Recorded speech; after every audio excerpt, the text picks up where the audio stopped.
built to win. Applied myself, I filled it in. No time for the doubt, they counted me out, I'm getting it in. Yeah. No time for no loss, I'm paying the cost, I'm in it to win. Yeah. Refuse.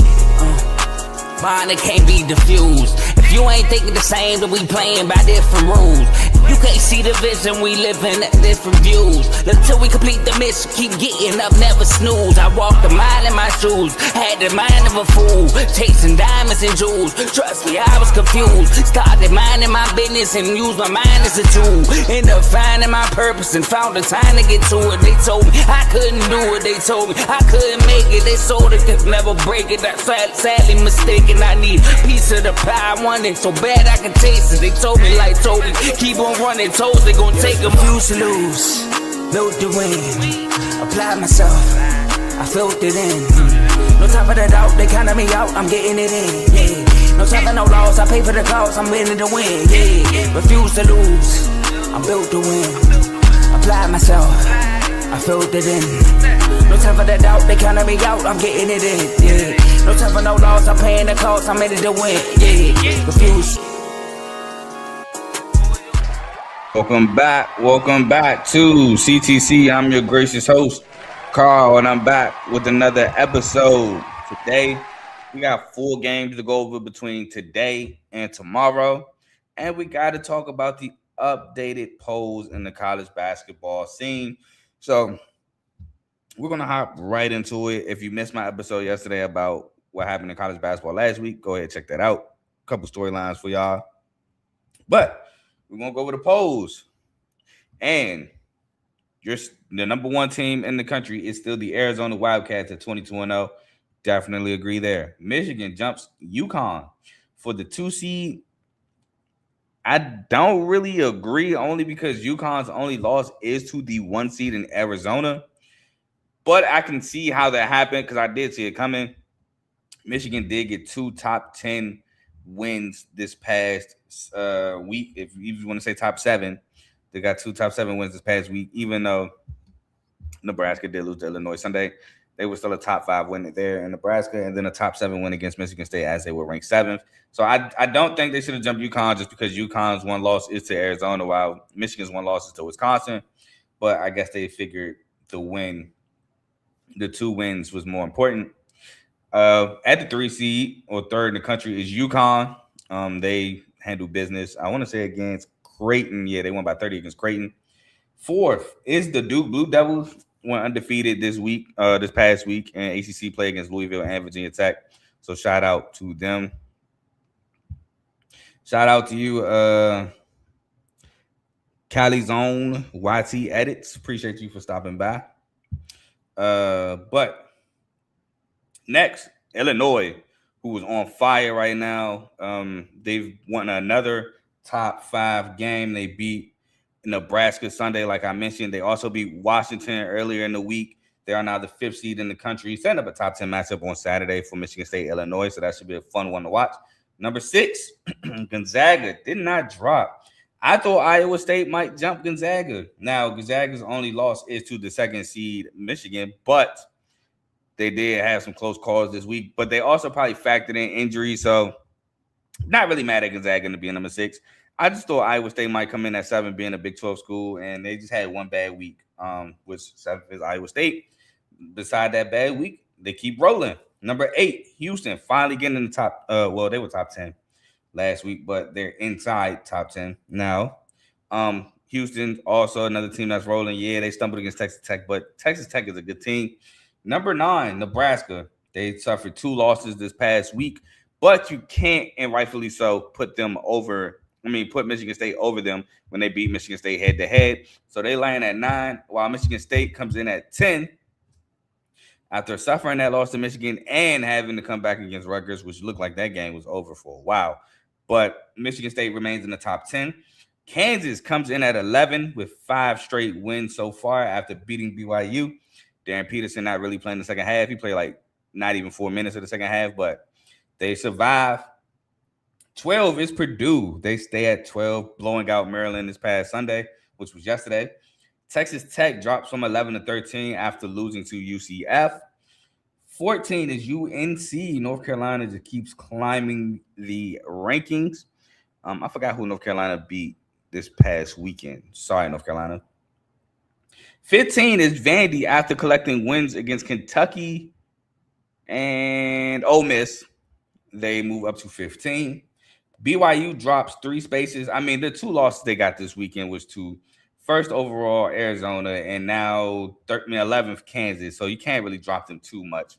So BYU just drops 3 spaces. But, and I know they have 2 more losses than BYU. I thought Florida might have raised up a little bit higher. Florida's only at 17, blowing out both South Carolina and Bama, dropping Bama from the rankings, mind you. 18, Virginia, they dropped 1 spot. They did beat Notre Dame Tuesday in I think double OT. Don't remember if they played Saturday or not. 19, St. Louis, man. St. Louis just keeps climbing up the rankings. A10 school, 21-1. Shout out to them for being inside the top 20. Speaking of 20, Clemson, 21 is Arkansas, dropping back 6 spots after losing to Kentucky.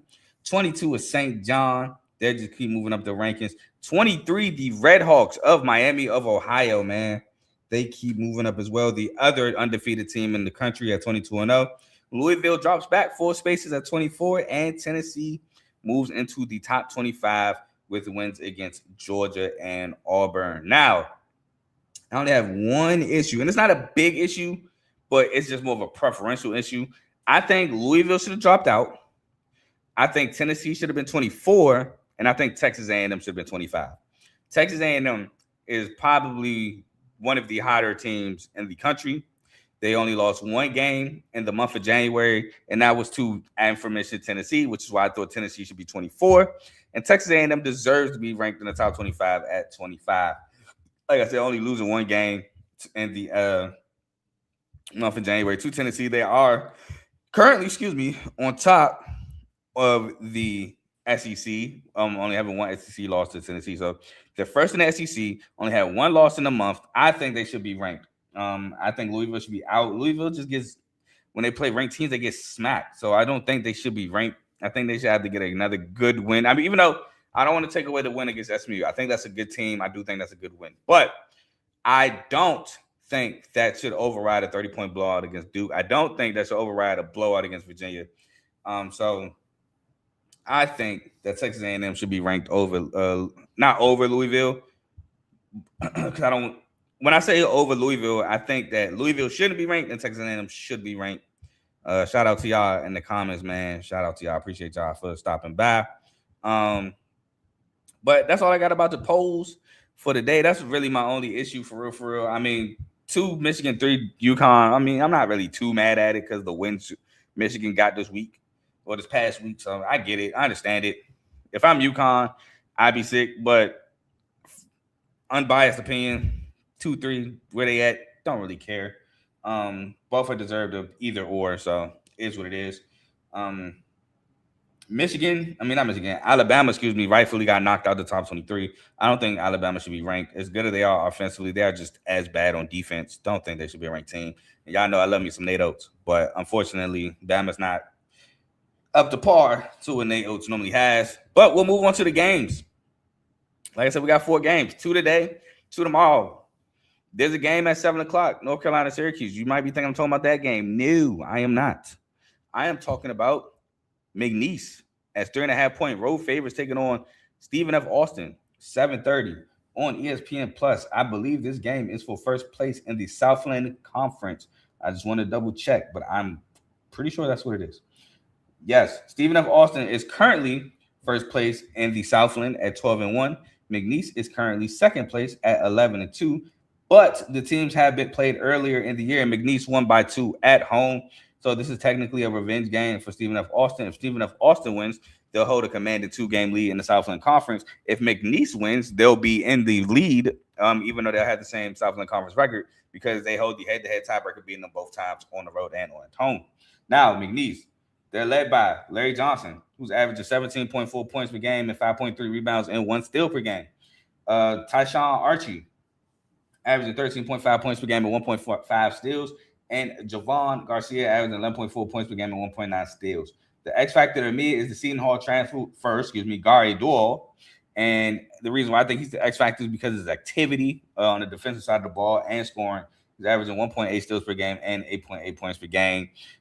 He's a rangy guy, athletic guy who can move, and I think his activity on the defensive end, like I said, is an X factor. Stephen F. Austin, led by Keon Thompson, averaging 17.7 points per game, 5.2 rebounds, and 4.2 assists. Lateef Patrick, averaging 15.5 points per game, 3.3 rebounds, and 1.5 steals per game. And Gerald Colonel, averaging 5.1 points per game, 7.3 rebounds, and 2.5 blocks per game. Now, their X factor to me is Christian Christmas, rebounding, averaging 7 boards per game. He's also averaging a steal per game, but I think more so his rebounding because last game against these two was a low-scoring game. McNeese won 66-64. I'm going to take the home team in this one as underdogs. I'm going to take Stephen F. Austin. In this one, like I said, last game was real close.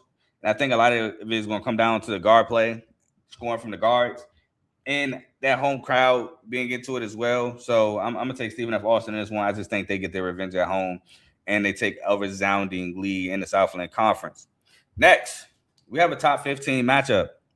We have 11th ranked Kansas Jayhawks taking on the 13th ranked Texas Tech Red Raiders. Again, Texas Tech is coming off the road loss to UCF, while Kansas has won 5 straight, but now they're on the road. Now, in this Big 12 conference race, Kansas and Texas Tech are both 6-2, which are 2 games behind Arizona, who's undefeated, obviously with an undefeated overall record. Actually, Kansas is 2.5 games behind. They're 6-2. Oh no, they're both 2.5. Yeah, they're both 6-2. They're both 2.5 games behind. They're both played only 8 conference games. Everybody else has played 9 above them, except for Houston, who's played 8. But they're 7-1 in conference. The only loss is to Texas Tech. But either way, this is huge to keep pace. It's also good for the resume builder, seedings. I think both of these teams made the tournament, so just like more of a seeding game and things like that. But Kansas, man, they're led by the guy who's now getting a lot of talks of being the number 1 pick in next year's draft, Darren Peterson. Darren Peterson is averaging 21.3 points per game, 4.5 rebounds, and 1.2 steals per game. Also, Kansas is 4.5-point road dogs in this matchup. They're also led by Flory Badungu, who I rave about a ton, averaging 14.5 points per game, 8.9 rebounds, and 2.7 blocks per game. And Melvin Council Jr. averaging 13.7 points per game, 4.7 rebounds, and 5.2 assists. Now, the X factor for me is Trey White, a guy who can drive to the basket and shoot a 3-ball. His scoring is also huge, starting for Kansas, because Texas Tech is a pretty solid defense who can score a ton of points. And I think Trey White's scoring is going to be huge, averaging 14.8 points per game. Now, for Texas Tech, they're led by a Player of the Year candidate. Now, there's a lot of candidates for Player of the Year in Big 12. Big 12 Player of the Year candidate, JT Toppin, who's averaging 22.4 points per game, 10.9 rebounds per game, 1.1 steals per game, and 1.7 blocks per game. Christian Anderson, a guy that I really like at the guard position. He plays defense really well, and he can score the ball. He's averaging 19.6 points per game, 3.4 rebounds, and 7.5 assists per game, 1.4 steals per game. And Lawan Watts, averaging 12.7 points per game and 6.2 rebounds per game. Now, the X factor to me is going to be Donovan Atwell and his scoring ability as well against this Kansas defense, averaging 12.1 points per game. I can see this being a real high-scoring game, and that's why I have Atwell as an X factor, because his scoring will be very much needed.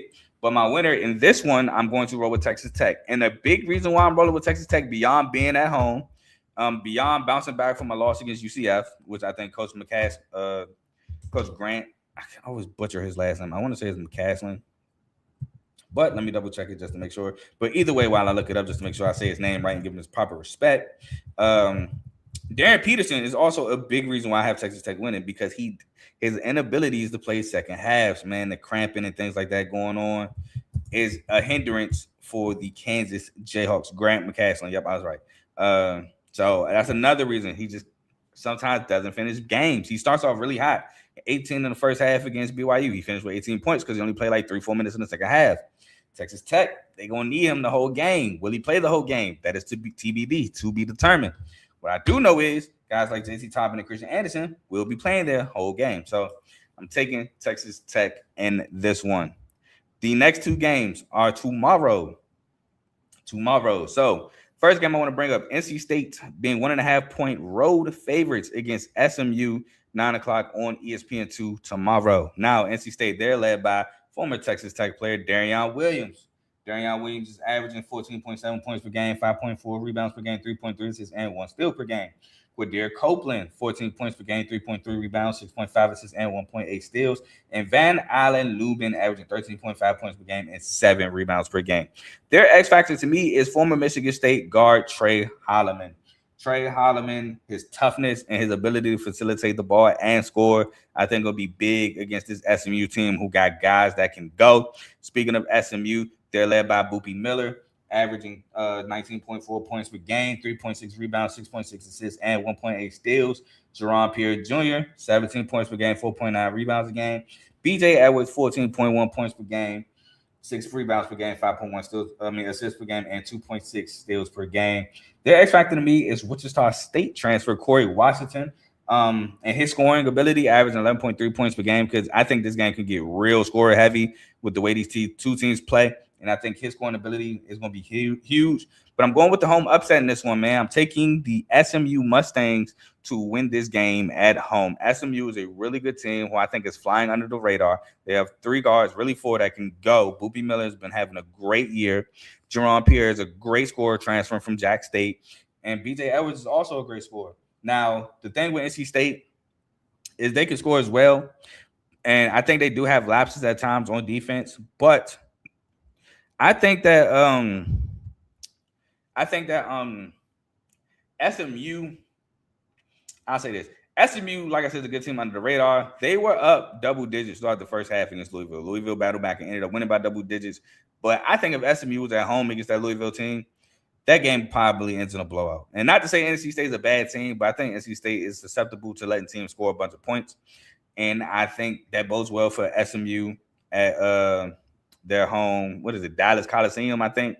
So I'm going to take the home upset with SMU in this one. And the last game we got for y'all is Indiana at USC. USC being 1.5-point home favorites again in this matchup. Indiana just beat UCLA in double overtime at UCLA by a point. I want to say it was off a foul. Yeah, it was a foul. He may miss one free throw. I think he missed the second on purpose because it was only like 0.4 seconds or something like that left. Something around that time frame left. This game is 10 o'clock on Peacock tomorrow, 10 o'clock on Peacock for Indiana. They are led by Lamar Wilkerson, the Sam Houston transfer. Sam Houston transfer, who's averaging 19.6 points per game, 3.6 rebounds, and 1.1 steals per game. Tucker DeVries averaging 14.1 points per game, 5.5 rebounds, 3.2 assists, and 1.1 steals. And Nick Dorn, who just had a crazy game against UCLA, averaging 9.7 points per game. Their X factor to me is going to be Reed Bailey, scoring, averaging 10 points per game, who I believe hit the game-winning free throw to beat UCLA. USC is led by Chad Baker-Mazar, averaging 18.8 points per game, 4.3 rebounds, 3 assists, and 1.3 blocks per game. They're also led by Ezra Assar, the Utah transfer, averaging 16.1 points per game, 6 rebounds per game, and Jacob Kofi averaging 9.9 points per game, 7.4 rebounds, 1 steal, and 1.7 blocks per game. Now, the X factor to me is going to be Cam Woods, the transfer from Robert Morris, and his scoring averaging 6.6 points per game, but he did have a 33-point game against Iowa last week, and he does have the ability to score buckets and bunches. He was I don't want to say prolific scorer, but he was a good scorer at Robert Morris. I want to say he was their leading, if not second leading scorer when he was at Robert Woods. So I think he's a great talent. I want to say Robert Morris actually made the tournament when he was there as well. I want to say they won the Horizon League in the tournament. So shout out to Cam Woods. But I'm going with another upset, but I'm taking the road upset. I'm taking Indiana, man. Indiana and their ability to shoot the 3 ball. USC just lacks a ton of defense to me as well. They're a team that can score, but they're not that great of a defensive team, in my opinion. And that doesn't bode well against an Indiana team that shoots the 3 ball lights out and really well. So I think it's just a bad matchup for USC, even though they're at home. I'm taking Indiana in this matchup to light them up from 3 and win the ball game. Also, USC is lacking depth. They do have some injuries. There's some injuries within USC. So Musselman does have his work cut out this year. I know Elijah Arena's return. Shout out to him for, making his freshman debut I want to say maybe a week or 2 ago. But guys like Rodney Rice, I think he's out for the year. I think Jordan Marshall's out for some time. Don't know if he'll be back tomorrow. So they do have some injuries that they're dealing with there at USC. While Indiana, like I said, 3-point bombers. So I'm going to take Indiana as road upsets to get the West Coast victories there. Now, in terms of my college basketball, that's all I have for y'all today. But this is a network, and I do have to do some house cleaning. So shout out the network. Shout out to all y'all in the comment section. I appreciate y'all commenting. I appreciate y'all stopping by for sure. Shout out to you, Justin Thomas, 5884. I appreciate it. Appreciate it, man. Appreciate it for sure. But got to do some house cleaning. So my show's about to end. But we do have the R2L main show that will be kicking off in about 20 minutes. That show normally goes live on Monday and Thursday between 7, 8, 8:30ish. That's featuring Joe, Tomo, and Dave. So please tune in the next 20 minutes to the R2L main show. It is Super Bowl week, so they may be bringing on guests, things like that. Maybe have extra days. Who knows? We got Unfazed featuring Joe and AJ. Now, those days are currently TBD and time as well TBD. So just, subscribe and get the notifications for when they are about to go live. Next, we got BWT Baseball with Teddy. We do have a trade that went down in baseball today, a 3-team trade. Teddy's probably going to break a video about that, so I won't talk about it. But make sure y'all subscribe to BWT for baseball news and stuff like that. We got FFC, Fantasy Football with Coach Coombs. Fantasy football season is obviously over, but stay tuned for whatever football content he will be providing y'all with. We have Dave's Doghouse, highlights and lowlights of sports. So make sure you tune into that. He just dropped the episode Saturday. I have RBO Real Ballers Only, featuring Vaughn. Shout out again my Pistons for a 53-point victory against the Nets last night. But here's the NBA content show, so make sure you tune into that. We have In the Red Corner featuring Ty, Ricky, and Tomo, who went live Sunday. They normally go live on Sundays. They don't go live every Sunday, but when they do go live, it is on Sundays. Boxing episodes, again, featuring Ty, Ricky, and Tomo around 6:30, 7 o'clock. So make sure y'all stay tuned into the In the Red Corner. And that's all the shows we have on the network. Please like, comment, share, subscribe to those shows as well as mine. And if you like what you're listening to, please submit. If you like what you're listening to, stick with us. Now, with that being said, I'm about to get ready for these games. Like I said, the first game, Stephen F. Austin. McNeese is 7:30, but you got UNC Syracuse to hold you over at 7 o'clock, or you can watch both, multiple devices. But hey, I'm gone. Enjoy the main show. Peace.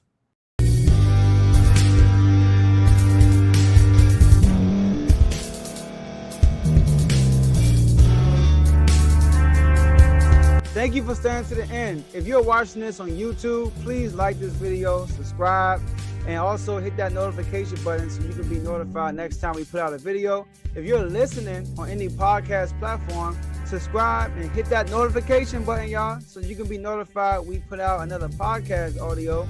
And last but not least, hit that share button. No matter what you're listening to or watching it, hit that share button and send it to somebody that you know that would love to watch this episode you just listened to. So once again, thank you for staying to the end, and we'll see y'all in the next episode.